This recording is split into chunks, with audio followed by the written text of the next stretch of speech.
প্রশাসন বলে আমরা ভয় পাই। প্রশাসনের পোশাক আর পিস্তল গুলা আমাদের দিয়ে দিতে।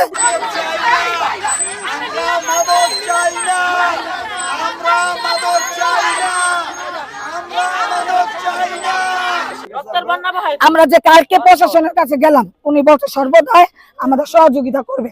আজকে আমাদের উপরে হামলার উপরে হামলা হচ্ছে।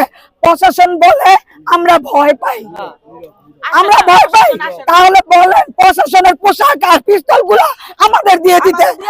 আমরা নিজেদের রক্ষা করবো। প্রশাসন আমরা দেশে চাই না।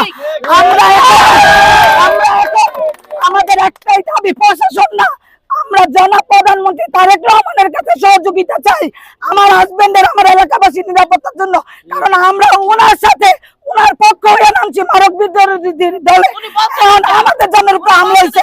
প্রশাসন আমাদের সেভ করবে না। আমরা প্রধানমন্ত্রীর কাছে এটার বিচার চাই, উনি আমাদের সেভ করুক।